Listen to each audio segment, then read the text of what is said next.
Hello friends, હાર્દિક સ્વાગત છે તમારા બધાનું। તો પાઉંભાજી જોઈને તમને કદાચ ખાવાનું મન થઈ જ ગયું હશે। ખૂબ જ સરસ કલર આવ્યો છે તેનો, સાથે ટેસ્ટમાં પણ એટલી જ સરસ છે। તો તમારા ઘરે જ્યારે મહેમાન આવવાના હોય અને તમારી પાસે જો સમય ઓછો હોય તો તમે મારી આ રીતે એકવાર કુકરમાં ચોક્કસથી ટ્રાય કરજો। ખૂબ જ ઝડપથી અને એકદમ ટેસ્ટી બનીને તૈયાર થાય છે। તો ચાલો તેની રેસીપી સ્ટાર્ટ કરીએ। તો અહીંયા મેં ગેસ ઉપર એક કુકર રાખી દીધું છે। તેની અંદર 1 ચમચી બટર એડ કરી દઈશું। બટર એકલું એડ કરવાથી તે દાજી જાય છે, એટલે તેની ઉપર આપણે થોડું તેલ એડ કરી દઈશું। તો મેં અહીંયા 2 મોટી ચમચી જેટલું તેલ એડ કર્યું છે। તેલ તમારે થોડુંક વધારે એડ કરવું હોય તો કરી શકો છો।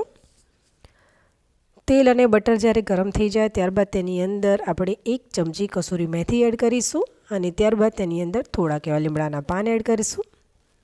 ત્યાર પછી અડધી ચમચી જેટલું મીઠું એડ કરીશું અને અહીંયા મેં અડધી ચમચી લાલ મરચું પણ એડ કર્યું છે। તો આ રીતે મીઠું અને લાલ મરચું તેલ અને બટરમાં એડ કરવાથી તેનો ટેસ્ટ ખૂબ જ સરસ આવે છે। ત્યાર પછી અહીંયા મેં 2 મીડિયમ સાઇઝના ટામેટાં કટ કરીને રાખ્યા હતા, તેને એડ કરી દઈશું। જે લોકો લસણ ડુંગળી ખાતા હોય તે લોકો પહેલાં લસણ અથવા ડુંગળી જે એડ કરવું હોય તે એડ કરી અને પહેલાં તેલમાં સાંતળી લે, ત્યાર પછી ટામેટાં એડ કરી શકે છે। હવે આપણે થોડોક મસાલો કરીએ। તો તેની માટે અહીંયા મેં અડધી ચમચી હળદર એડ કરી છે અને લાલ મરચું એડ કરવાનું છે। મેં 2 ચમચી લાલ મરચું એડ કર્યું છે, તમે તમારા ટેસ્ટ અકોર્ડિંગ લઈ શકો છો। 1 ચમચી ધાણા જીરું એડ કરી દઈશું। બરાબર મિક્સ કરી લેવાનું છે।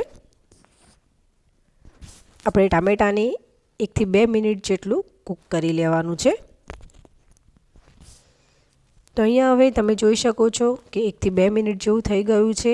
તેલ છૂટું પડી ગયું છે અને ટામેટાં થોડાક સોફ્ટ પણ થઈ ગયા છે। મિક્સ કરી લઈશું। હવે આપણે વેજીટેબલ્સ એડ કરવાના છે। તો તેની માટે અહીંયા મેં 2 મીડિયમ સાઇઝના બટાકા કટ કરીને એડ કર્યા છે।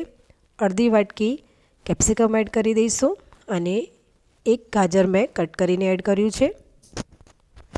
ત્યાર પછી અહીંયા મેં અડધી વાટકી વટાણા એડ કર્યા છે અને મેં થોડાક એવા રીંગણ એડ કર્યા છે।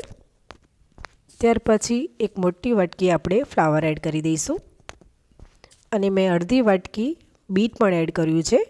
તો આ રીતે પાઉંભાજીમાં બીટ એડ કરવાથી તેનો કલર ખૂબ જ સરસ આવે છે। તમારે બીજા કોઈ પણ વેજીટેબલ્સ એડ કરવા હોય તો કરી શકો છો, અથવા તમને જો કોઈ પણ વેજીટેબલ્સ ન ભાવતા હોય તો સ્કીપ પણ કરી શકાય, કેમ કે આપણે છેલ્લે બધા વેજીટેબલ્સને સ્મેશ જ કરવાના છે। બરાબર મિક્સ કરી લેવાનું છે। તો અહીંયા સરસ એવું મેં મિક્સ કરી લીધું છે। હવે આપણે સ્વાદ પ્રમાણે મીઠું એડ કરી દઈશું। તો અત્યારે મેં લગભગ 1 ચમચી જેટલું મીઠું એડ કર્યું છે। ફરીથી બરાબર મિક્સ કરી લેવાનું છે। સરસ એવું મેં મિક્સ કરી લીધું છે।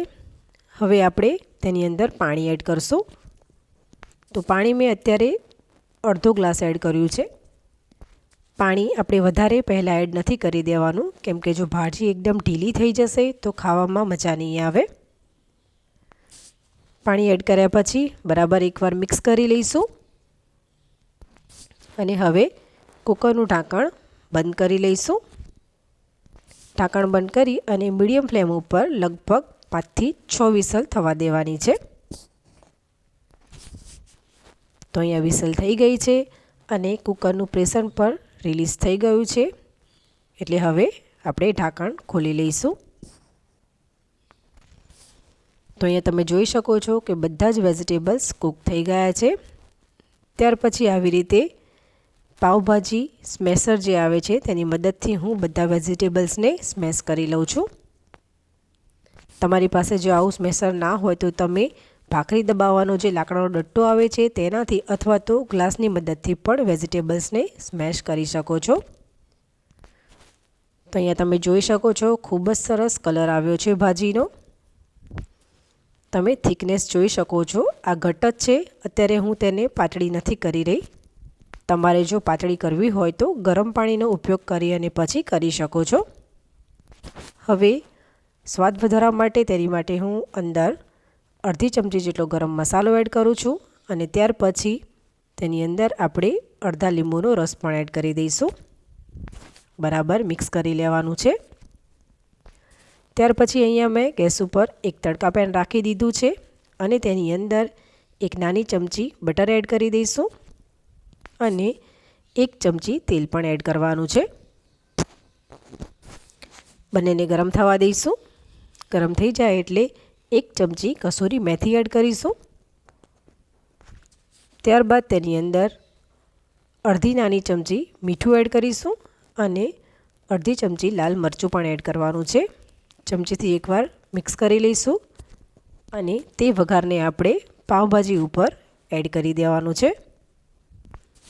એકવાર તે જ વઘાર્યાથી બરાબર મિક્સ કરી લેવાનું છે। તમારે ભાજીમાં જો તેલનો ઉપયોગ વધારે કરવો હોય તો કરી શકો છો। બરાબર મિક્સ કરી લેવાનું છે। તો એકદમ ટેસ્ટી એવી આ ભાજી બનીને રેડી થઈ ગઈ છે। હવે આપણે છેલ્લે ઉપરથી થોડીક એવી કોથમીર એડ કરી તેને સર્વ કરી લઈશું। તો ફ્રેન્ડ્સ અહીંયા મેં તેને એક પ્લેટમાં સર્વ કરી લીધી છે। તમે પણ આ રીતે કુકરમાં એકવાર પાવભાજી બનાવજો। ખૂબ જ સરસ ટેસ્ટ આવે છે, સાથે ઝડપથી પણ બની જાય છે। તો ફ્રેન્ડ્સ તમને જો મારી રેસીપી ગમી હોય તો લાઈક કરજો, ફ્રેન્ડ્સ અને ફેમિલીમાં શેર કરજો અને સબસ્ક્રાઈબ કરી બેલ આઇકન જરૂરથી પ્રેસ કરજો, જેથી કરીને બધા વિડીયોની નોટિફિકેશન તમને જલ્દીથી મળે। તો ચાલો ફરીથી મળીશું એક નવી રેસીપી સાથે। ત્યાં સુધી આવજો।